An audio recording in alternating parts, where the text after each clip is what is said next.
Hi friends, இன்றைக்கி நம்ம சேனலில் என்ன வீடியோ பார்க்க போகிறோம் அப்படின்னா, எங்கள் வீட்டு ஃப்ரிட்ஜ் டோர் தான் இன்றைக்கி பார்க்க போகிறோம். எப்படி க்ளீன் பண்ணியிருக்கேன், எப்படி இருந்த ஃப்ரிட்ஜை எப்படி மாற்றிருக்கேன் அப்படின்னு வாங்க வீடியோக்குள்ளே போய் பார்க்கலாம். ஃபஸ்ட்டு ஃப்ரிட்ஜ் மேலே உள்ளதை க்ளீன் பண்ணலான்னு சொல்லிட்டு மேலே உள்ள எல்லாத்தையும் எடுத்து கீழே வைக்க ஆரம்பிச்சிட்டேன். ஃப்ரிட்ஜ் மேலேருந்து க்ளீன் பண்ண தான் எனக்கு கரெக்டாக இருக்கும் அப்படின்னு சொல்லிட்டு மேலே உள்ள எல்லாத்தையும் ஃபஸ்ட்டு எடுத்து கீழே வச்சுட்டு அப்படியே சேனலை திறந்து விட்டுட்டு பொம்மையெல்லாம் எடுத்து வைக்க போட்டாச்சு. நானாக என்னோட பழைய நைட்டியை வச்சு ஃப்ரிட்ஜுக்காக கவர் தச்சிருந்தேன். அந்த நைட்டி தான் மேலே நான் போடுறேன். ஃப்ரிட்ஜ் மேலே நல்லா க்ளீன் பண்ணிட்டு அது மேலே நைட்டி போட்டு விட்டாச்சு. அதுக்கப்புறம் இந்த பாக்ஸ் ரொம்ப நாளாக யூஸ் பண்ணாமல் இருந்துச்சு. சரி, இந்த ஃப்ரிட்ஜ் மேலே வைக்கலாம்னு சொல்லிட்டு இந்த ஃப்ரிட்ஜ் மேலே அந்த பாக்ஸ் வச்சு அதில் டிஷ்யூ பேப்பர், பாத்திரம் விளக்குறது, சோப்பு, இந்த வீட்டுக்குள்ள இருக்கிற செடி அதெல்லாம் மட்டும் தான் நான் வச்சிருக்கேன். இதெல்லாம் எனக்கு அடிக்கடி தேவைப்படும். அதனால அதுக்கு மாதிரி சேனல் பின்னாடி முன்னாடி பிளெயினாக தான் இருந்துச்சு. இது நானே வரைஞ்சது. அந்த டெக்கர் பீஸ் அதை அழகாக பின்னாடி ஒட்டி விட்டாச்சு. எனக்கு ரொம்ப பிடிச்சிருந்துச்சு. அது எப்படி இருக்குது அப்படின்னு மறக்காம கமெண்ட் பண்ணிடுங்க. ஃப்ரிட்ஜ் மேலே ஃபுல்லாத்தையும் க்ளீன் பண்ணியாச்சு. அப்புறம் சுவிட்சை ஃபஸ்ட்டு அமர்த்திட்டு தான் ஃப்ரிட்ஜை உள்ளே க்ளீன் பண்ணுறதுக்காக ஓப்பன் பண்ணிட்டேன்.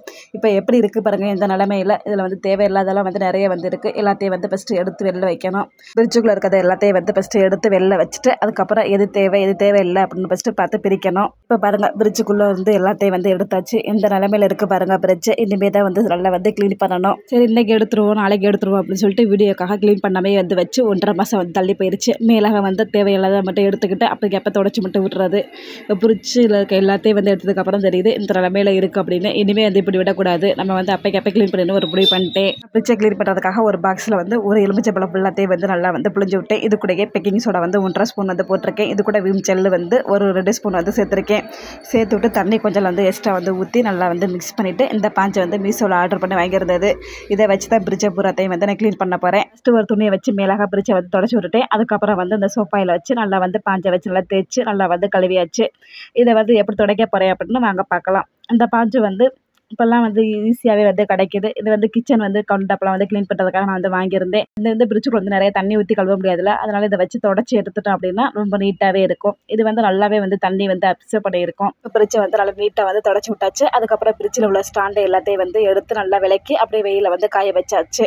ஃப்ரிட்ஜையும் ஓப்பன் பண்ணி நல்லா காய வச்சு எடுத்து வச்சுருக்கேன். இப்போ எப்படி இருக்குது பாருங்கள் ஃப்ரிட்ஜ். ஃபஸ்ட்டு ஃப்ரிட்ஜில் இந்த ஸ்டாண்ட் எல்லாத்தையும் மாட்டணும். அதுக்காக தான் ஃப்ரிட்ஜை ஓப்பன் பண்ணி வச்சுருக்கேன். ஃபஸ்ட்டு ஸ்டாண்ட் எல்லாத்தையும் அந்த ஸ்லேஃபில் மாட்டி விட்டாச்சு.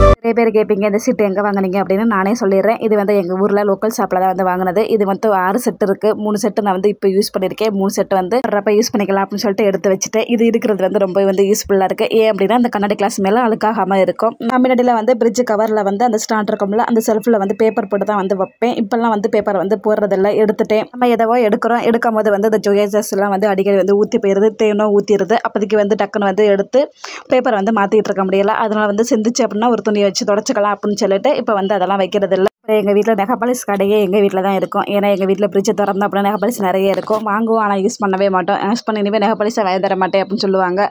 நாங்கள் யூஸ் பண்ணாதனால அப்படியே ஃப்ரிட்ஜுக்குள்ளே தூக்கி வச்சாச்சு. பட்டர் மெயினாக தேவைப்படுறதெல்லாம் தூக்கி வச்சாச்சு ஃப்ரிட்ஜுக்குள்ளே.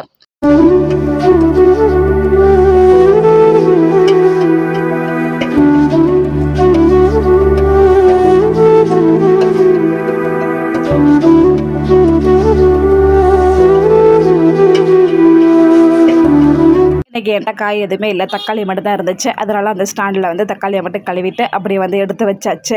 அதுக்கு இடையில் நல்லா நீட்டாக பக்கத்தில் மசாலா எல்லாமே நான் கதவுல தான் வச்சுருப்பேன். ஏன்னா மசாலா நாங்கள் 6 மாதத்துக்கு ஒருக்க அரைப்போமா, அப்படியே பூச்சி வர மாதிரி ஆயிரும். அதனால் தேவைப்படுறப்ப மட்டும் எடுத்துகிட்டு மற்ற மசாலா எல்லாத்தையும் நான் ஃப்ரிட்ஜுக்குள்ள தூக்கி வச்சிடுறது.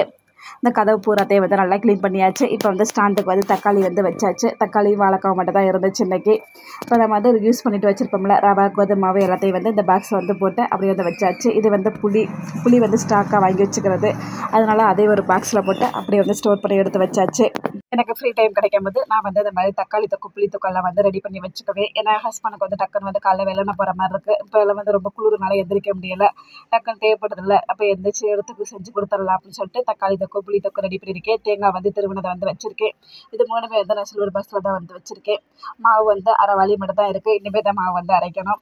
இந்த பாக்ஸில் வந்து கருவேப்பிலை கொத்தமல்லிலாம் வந்து வச்சுருக்கேன். அவ்வளோதான். முன்னாடி எப்படி இருந்துச்சு அப்படி எல்லாத்தையும் தம் பண்ணி வச்சுருந்தேன்னா இப்போ வந்து பார்த்தீங்கன்னா எப்படி எவ்வளோ நீட்டாக இருக்குது அப்படின்னு எனக்கு ரொம்ப பிடிச்சிருந்துச்சு. பீசர் கடையில் வந்து ஐஸ் கடி இது வைக்கிறத வச்சுருக்கேன். ஒரு பாக்ஸில் வந்து ஜீஸ் வந்து வச்சுருக்கேன். பக்கத்தில் வந்து சுண்ணாம்பு வந்து வச்சுருக்கேன். இதுதான் வந்து ஃபீஸர் கடையில் இருக்க ஸ்டாண்டில் வந்து இருக்குது.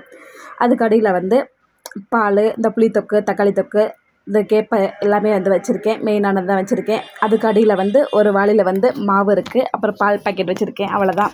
இதுக்கு அடியில் வந்து யூஸ் பண்ணாமல் வச்சுருக்க மளிகை ஜாமாவும் புளி வச்சுருக்கேன். இதுக்கு அடியில் வந்து தக்காளி அந்த ஸ்டாண்டு வந்து வச்சுருக்கேன். நான் சொன்னேன்ல எங்கள் வீட்டில் நகைப்பாலிஸ் கடையே வச்சுருக்கேன் அப்படின்னு. பார்த்தீங்களா, கதவுல வந்து ஃபஸ்ட்டு ஸ்டோரில் வந்து நகைப்பாலிஸ் எல்லாத்தையும் வந்து வச்சுருக்கேன். அது பக்கத்துலேயே தேன்லாம் வந்து வச்சுருக்கேன். இந்த கீழே வந்து மசாலாலாம் வந்து வச்சுருக்கேன். இது கீழே வந்து ஜாஸு, போகிற எசன்ஸு, மெயினாக அந்த தேவைப்படுறதெல்லாம் வந்து வச்சுருக்கேன். இது இப்படி தான் வந்து என்னோடய ஃப்ரிட்ஜை வந்து நான் உள்ளே வந்து க்ளீன் பண்ணியிருக்கேன். எப்படி இருக்குது அப்படின்னு மறக்காமல் வந்து கமெண்ட் பண்ணிடுங்க.